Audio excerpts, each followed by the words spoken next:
I love this illustration. I would like to acknowledge my student, Racelis in Media Law, on how he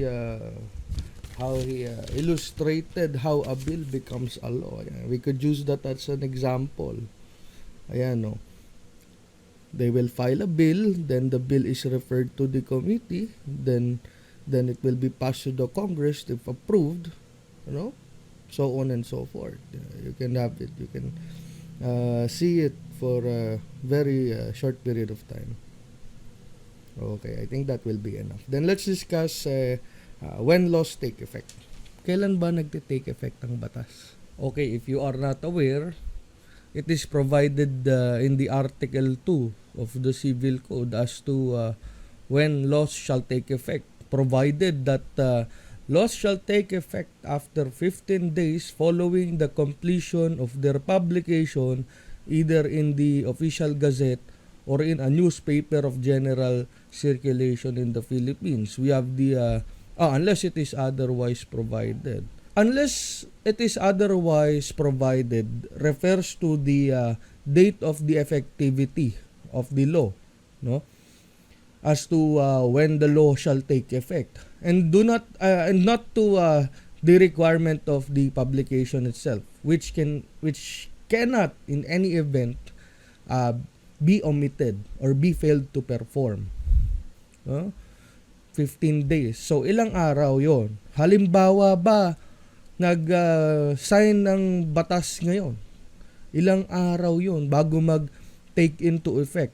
Siyempre, pag pinirmahan naman ngayon, 'di ba? Hindi naman agad siya mapapublish eh.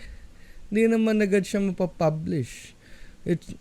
Publication is indispensable, people of the interweb.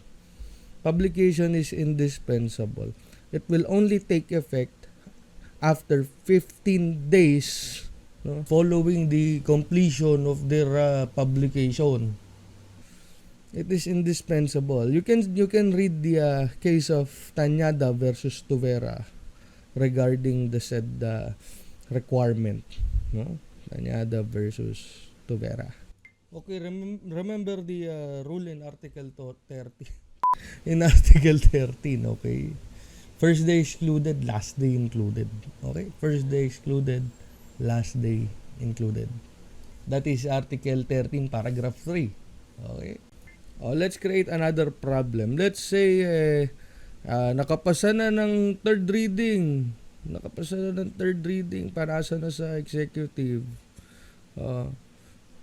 Pipirmahan daw siya ng October 14. When will it take effect? When do you think? It may vary, right? It may vary kung mapipirmahan agad, kung mapapublish agad. But if you were going to answer, what will be your answer? Put it in the comment. Okay? So that is for your Article 2. See you till next time. Bye-bye.